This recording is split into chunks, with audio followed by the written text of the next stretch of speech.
I'm not going to talk about the seventh statement of Jesus Christ which he made on the cross. அவர் சிலுவையிலே பேசின 7 வார்த்தைகளை குறித்து நான் பேசப்படுவதில்லை. ஆனால் சிலுவையிலே தொங்கின இயேசுவை குறித்து நான் இங்கே பேச விருப்பப்படுகிறேன். ஆமென். ஹalleluya. ஹalleluya. ஒரு கேள்வியோடு கூட இந்த நாளுடைய காரியத்தை ஆரம்பிக்கப்படுகிறேன். ஒருவேளை இந்த செய்தியை கேட்கிறவர்கள் நீங்க எங்க இருந்தாலும் சரி, இந்த கேள்வியை கொஞ்சம் சிந்தித்து பாருங்கள். என்னுடைய கேள்வி என்னவென்றால், who is Jesus and why he should die for me? Who is Jesus? Why he should die for me? இயேசு யார்? அவர் ஏன் எனக்காக மரிக்க வேண்டும் என்ற கேள்வியை இந்த நாள்ல, இந்த மத்தியான வேளையில நாம் கேட்க போகிறோம். இயேசு யார்? அவர் ஏன் எனக்காக மரிக்க வேண்டும்? சரி, உங்களை கேட்கலாம், நான் இயேசுவை ஏன் நம்ப வேண்டும்? Who is Jesus? இயேசு யார்? நீங்க போய் ஒருத்தருக்கு சொல்ல இயேசு உங்களுக்காக மரிச்சாருன்னு சொல்லி, அவங்க ஒருவேளை உங்கள்கிட்ட கேட்கலாம், இயேசு யார்? அவர் ஏன் எனக்காக மரிக்கணும்? அவர் ஏன் எனக்காக சாக வேண்டும் என்ற இந்த கேள்வியை அல்லது இந்த கேள்விக்கு தான் இன்றைக்கு பதிலை நாம் பார்க்க போகிறோம். ஆமென். ஹalleluya. இந்த கூட்டத்தில் வந்திருக்கிற தேவ பிள்ளைகளே, உங்களிடத்தில் இந்த கேள்வியை நான் வைக்க போகிறேன். இயேசு யார்? அவர் ஏன் எனக்காக மரிக்க வேண்டும்? Who is Jesus and why he should die for me? லூக்காவின் புத்தகம் 15வது அதிகாரம் வசனம் 8. நாம் கேட்ட கேள்விக்கு பதிலை பார்க்க போகிறோம். இயேசு யார்? அவர் ஏன் நமக்காக மரிக்க வேண்டும்? அன்றியும் ஒரு ஸ்திரீ 10 வெள்ளிக்காசை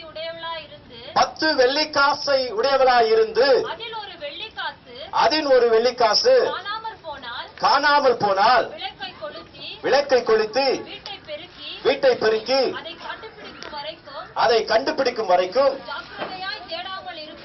ஜாக்கிரதையாய் தேடாமல் இருப்பாளோ? பிரியமானவர்களே, இந்த இடத்துல நாம் கேட்ட கேள்வி என்ன? What is our question? ஜோரா சொல்ல முடியாது. சரி, ஊமைகள்ட்ட விட்டுருங்க. ஊமைகள் எதுவும் பேச முடியாது. ஆனா பேச தெரிஞ்சுங்க. தயவுசெய்து சொல்லுங்க, இங்க வெக்கப்படுறதுக்கு ஒண்ணுமே இல்ல. I am not ashamed of witnessing Jesus Christ. இயேசு கிறிஸ்து சொல்றது வெக்கப்படுறதுக்கு ஒன்றுமே இல்ல. அது உங்க வீட்டுக்கு முன்னால இருந்தாலும் சரி, அது ஏதோ காட்டுல இருந்தாலும் சரி, இயேசு என்ற நாமத்தை சொல்ல உங்க வாய்களுக்கும் உங்கள் இருதயத்துக்கும் இந்த தெருவும் மகிமைப்பட்டிருக்கணும். இந்த தெருவுக்கு பாக்கியம் கிடைச்சிருக்கணும். ஆமென். இந்த கூட்டம் ஒன்றுமல்ல, இயேசு கிறிஸ்துவின் மரணத்துக்கு சாட்சி கொடுக்க வந்திருக்கிறோம். ஹalleluya.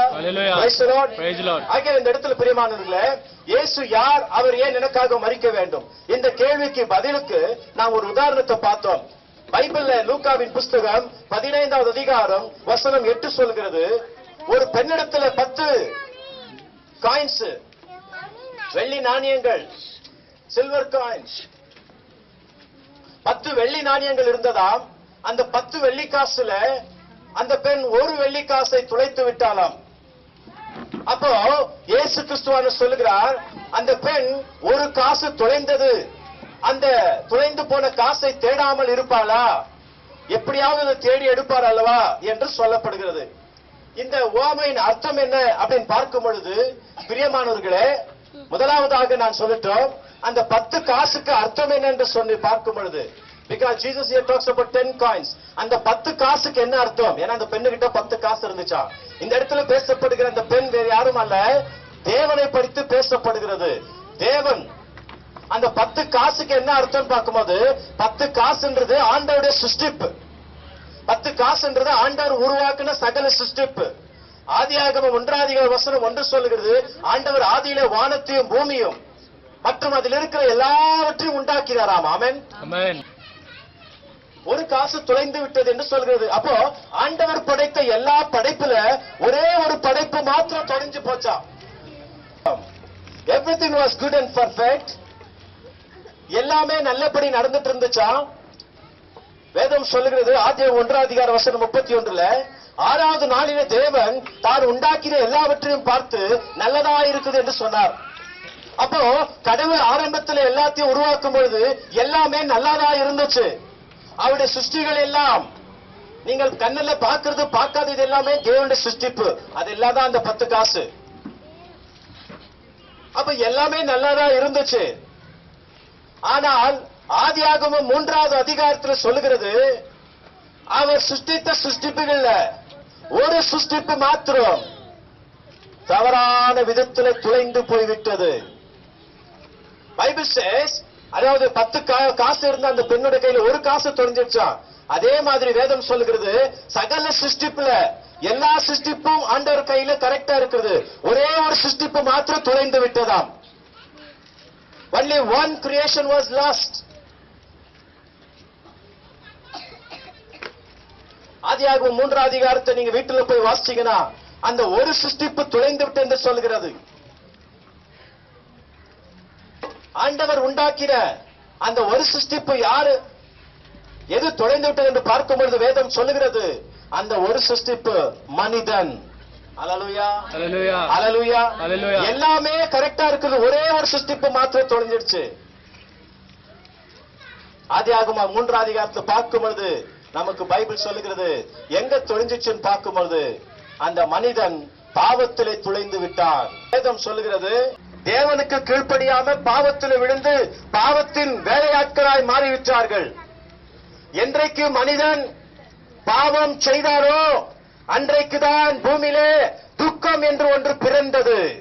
மனுஷன் பாவம் செய்யறதுக்கு முன்னால துக்கம்ன்றது ஒன்று இருக்கல, கண்ணீர் என்றது ஒன்று இருக்கவில்லை, வியாதி என்று ஒன்று இருக்கவில்லை, பிரச்சனை என்று ஒன்று இருக்கவில்லை, அநீதி என்று ஒன்று இருக்கவில்லை, அது மட்டுமல்ல ரத்தம் சிந்துதல் இருக்கவில்லை, எந்த விதமான வியாதிகள் இருக்கவில்லை, சாபங்கள் இருக்கவில்லை.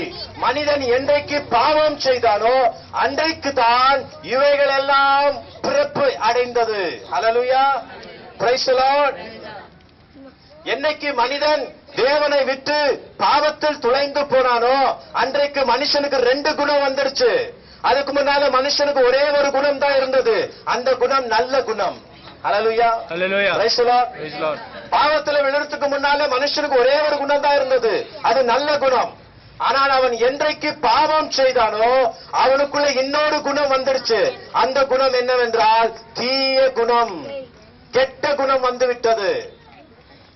ஆகையால்தான் மனுஷன் நல்லது மாற்றம் செய்ய முடியாது, மனுஷன் கெட்டதும் செய்ய முடியும். அது நம்ம எல்லாருக்கும் தெரியும். மனுஷன் நல்லது மாற்றம் செய்ய முடியாது, மனுஷன் கெட்டதும் செய்ய முடியும். ஏனென்றால் அவன் பாவம் செய்ததினால அவனுக்குள்ள இன்னொரு குணம் வந்துவிட்டது, அந்த குணம் தீமை செய்வது.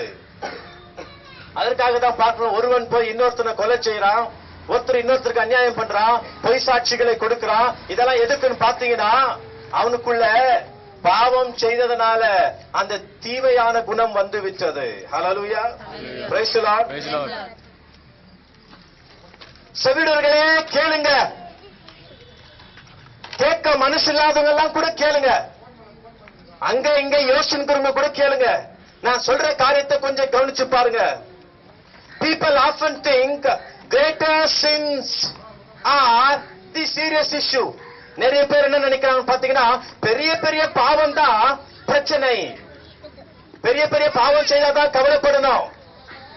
பெரிய பெரிய பாவம்ன்றது என்னன்னு பாத்தீங்கன்னா, கொலை செய்வது, திருடுவது, மற்றவங்களுக்கு மோசம் செய்யறது, இந்த மாதிரி தான் பெரிய பெரிய பாவங்கள். இந்த மாதிரி எல்லாம் நான் ஒரு பாவத்தையும் செய்யல, ஆகையால எந்த ஒரு பாவம் பெரிய பாவம் இல்லை என்று அநேக ஜனங்கள் தைரியமாக இருப்பதை நாம் பார்க்கிறோம். ஏனென்றால் நிறைய பேருக்கு இப்ப கூட இந்த கூட்டத்தில் உட்கார்ந்துக்கிற உங்களுக்கு சில பேருக்கலாம் பெரிய பாவம் தான் பிரச்சனை, நான் ஒன்னும் பெரிய பாவத்தை செய்யல. பிரியமானவர்களே, அதற்கு நான் ஒரு பதில் சொல்ல விருப்பப்படுகிறேன். வேதம் அது உண்மை இல்லை என்று சொல்லுகிறது. பாவம் என்பது ஒரு விஷம்.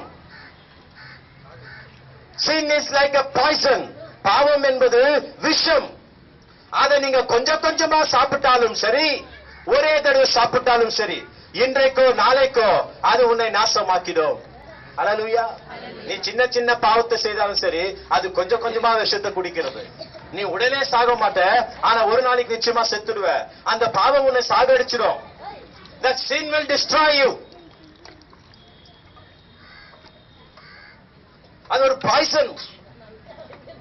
நீ எவ்வளவு கொஞ்சம் கொஞ்சமா பாவத்தை செய்து எனக்கு எந்த பிரச்சனை ஆகாது நினைச்சாலும் சரி, உன் கொஞ்சம் கொஞ்சம் பாய்சன் உன் உடம்புல உன் ஆத்மாவில் சேர்ந்துட்டு அந்த கொஞ்சம் கொஞ்சம் பாவமாகப்பட்டது ஒரு நாள் முழுமையான வட்டத்துக்குள்ளாக வந்து உன்னை அது நாசமாக்கிடும்.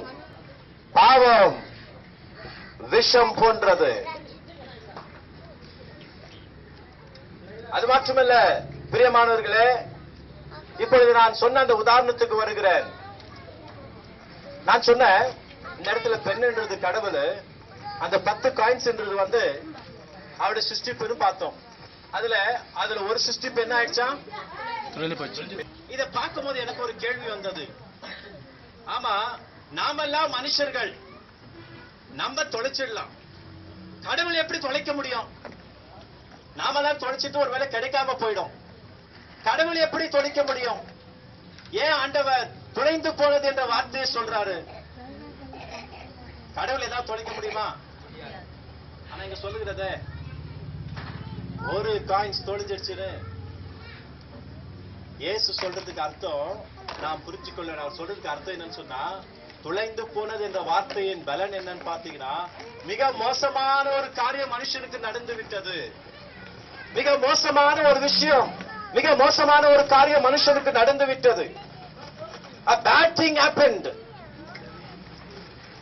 இயேசு சொல்ல வேண்டிய அர்த்தம் அதான், துளைந்து விட்டான் என்று சொல்லும் போது அது ரொம்ப வல்லமையான வார்த்தை.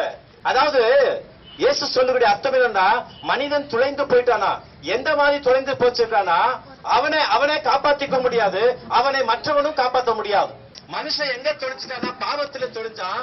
பாவத்துல தொலைந்த மனிதன் தன்னைத்தானே காப்பாற்றிக் கொள்ள முடியாது, மற்றவர்களும் அவனை காப்பாற்ற முடியாது. அதற்கு காரணங்களை நான் சொல்லுகிறேன். மனிதன் துளைந்து போனது பள்ளத்தில் அல்ல. பள்ளத்துல தொலைஞ்சிருந்தா நாம் அவரை தூக்கி விட்டுட்டு இருக்கலாம். ஆமென், அல்லேலூயா. மனிதன் துளைந்து போனது சமுத்திரத்தில் அல்ல. சமுத்திரத்துல தொலைஞ்சிருந்தா ஆழமாக நீந்தி அவனை காப்பாத்திட்டு இருக்கலாம். மனிதன் துளைந்து போனது வியாதியில அல்ல. வியாதியில தொலைஞ்சு போயிருந்தா மெடிசன் கண்டுபிடிச்சு மனுஷனை காப்பாத்தி இருக்கலாம். மனுஷன் தொலைஞ்சு போறது எங்க தெரியுமா? பாவத்துக்குள்ளாக. அல்லேலூயா. நான் சொல்றது புரியுதுங்களா? சமுத்திரத்துல விழுந்தாலும் எடுத்து